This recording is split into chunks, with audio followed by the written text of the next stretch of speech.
दूं, लेकिन हमारे एक मेहमान और कार्यक्रम में शामिल हो चुके, तो मैं सोच रहा हूं पहले उनका इंटरव्यू कर लिया जाए। मार्केट आउटलुक में आज हमारे साथ कार्यक्रम में शामिल हो रहे हैं एडलवाइज म्यूचुअल फंड के chief investment officer equity Tridip Bhattacharya साहब।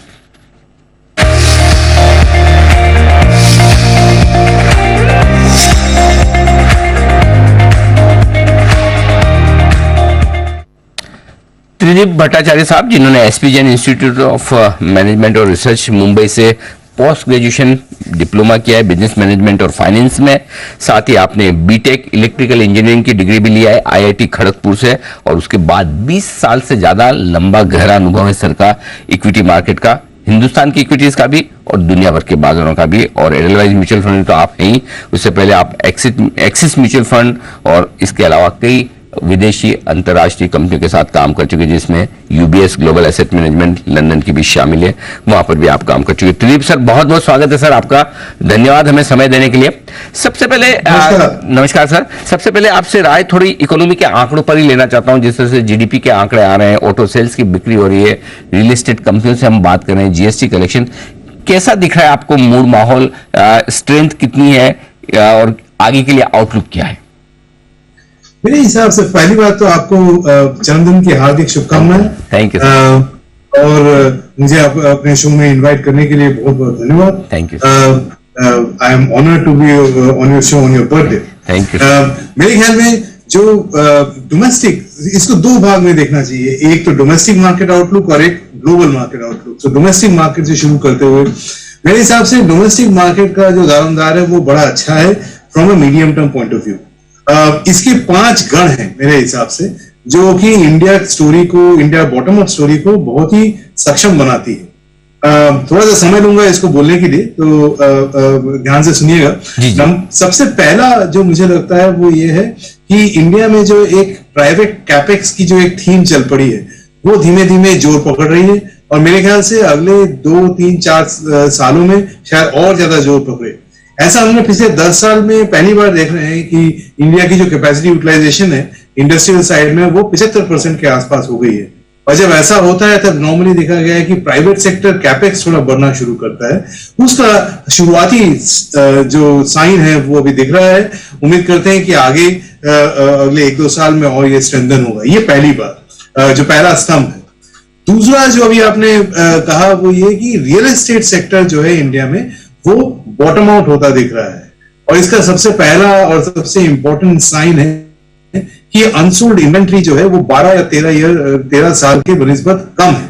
सो मेरे ख्याल में अगले 3-5 साल के पॉइंट ऑफ व्यू से देखें तो मेरे ख्याल से एक रियल एस्टेट अप साइकिल शायद देखने को मिले। ऑफ कोर्स कितनी तेजी जाएगा वो हम लोग डिबेट कर सकते हैं, लेकिन नेट फ्रॉम 3 से 5 साल पॉइंट ऑफ व्यू से रियल एस्टेट सेक्टर का बॉटम आउट होता दिख रहा है। ये दूसरा स्तंभ है मेरे हिसाब से। तीसरा जो एक सेक्टर का नाम लेना चाहूंगा वो ये है डिफेंस।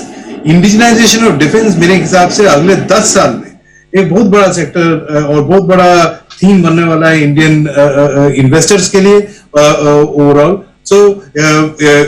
और वहां पे कुछ अभी तो ज्यादा कंपनी लिस्टेड भी नहीं है, पर मेरे ख्याल से अगले 5 से 10 साल में जैसे जैसे लिस्टिंग्स बढ़ेंगी वैसे वैसे ये थीम और सक्षम होता जाएगा। तो मेरे ख्याल में ये 2-3 चीजों को ध्यान में रखते हुए ऐसा मेरा मानना है कि जो बॉटम ऑफ इंडिया की स्टोरी है वो धीमे धीमे वापस से फिर जोर पकड़ रही है, जिसका कि हमको पिछले 1-2 महीने से मार्केट में अगर आप देखें तो थोड़ा बहुत उसका साइंस देखने को मिल रहा है।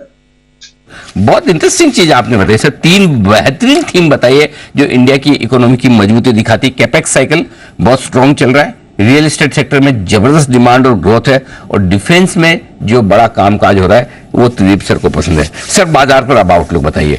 लाइफ टाइम हाई के आसपास है हम निफ्टी में, बैंक निफ्टी तो लाइफ हाई पर है ही। बताएं सर यहां से और कितनी तेजी?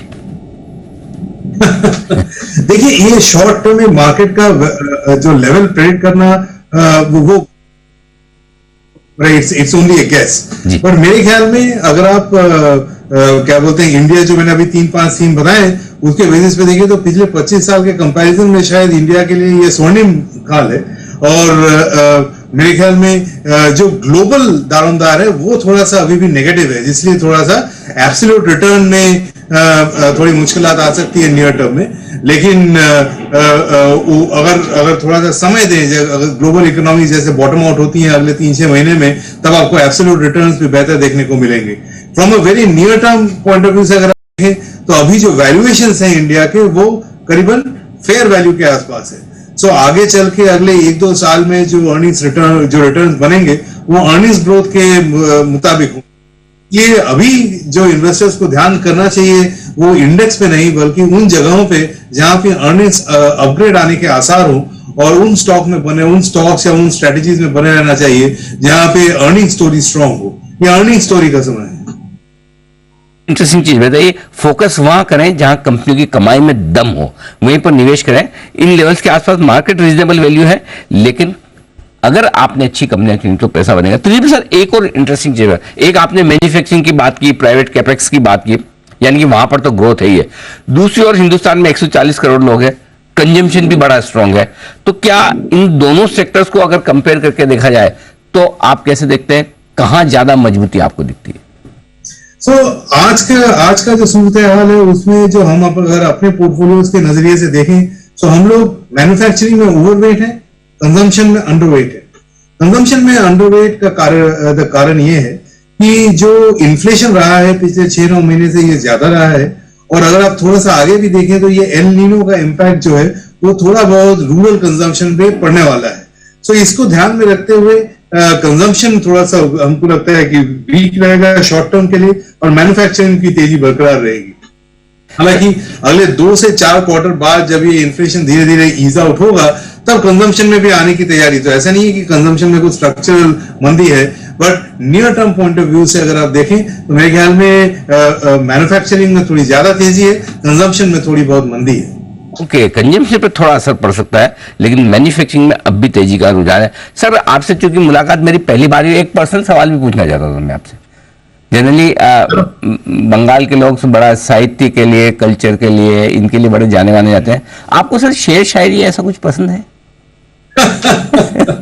क्योंकि शेर शायरी से ज्यादा जो पिछले 25 साल में मैंने तो वो बुल और बेर पे ज्यादा फोकस किया। बिल्कुल, क्योंकि जिस तरह से आप अपने बातचीत में उर्दू का इस्तेमाल कर रहे हैं, नजरिया, सूरत हाल, मैंने कहा इसका मतलब सर के अंदर कहीं एक साहित्यकार है कुछ जैसा, है ना। तो ये मैंने जानने गई, लेकिन जाहिर सी बात है कि मार्केट के जो उतार चढ़ाव है, भाव ज्यादा हावी हो जाते हैं भावनाओं पर। सर बहुत अच्छा लगा आपसे मुलाकात करके, बहुत बहुत धन्यवाद सर आपका हमें समय देने के लिए। बाजार पर आउटलुक और साथ ही निवेश की कुछ बेहतरीन थीम्स आपने हमारे निवेशकों को दिए, दर्शकों को दिए। Thank you so much sir. नमस्कार। धन्यवाद, नमस्कार। तो त्रिदीप भट्टाचार्य साहब एडवाइज म्यूचुअल फंड के सीआईओ इक्विटीज अपनी बहुत ही बेहतरीन थीम्स बताते हुए कैपेक्स, साइकिल, रियल एस्टेट और साथ ही डिफेंस, इन 3 थीम्स में बनेगा बढ़िया पैसा। फोकस यही कीजिए, इंडिया ग्रोथ स्टोरी। बस इन्हीं थीम में से एक थीम और ब्रेक के बाद मेरी स्पेशल पिक बस आ रही है अनिल जी की तरफ से, एक छोटे से ब्रेक के बाद।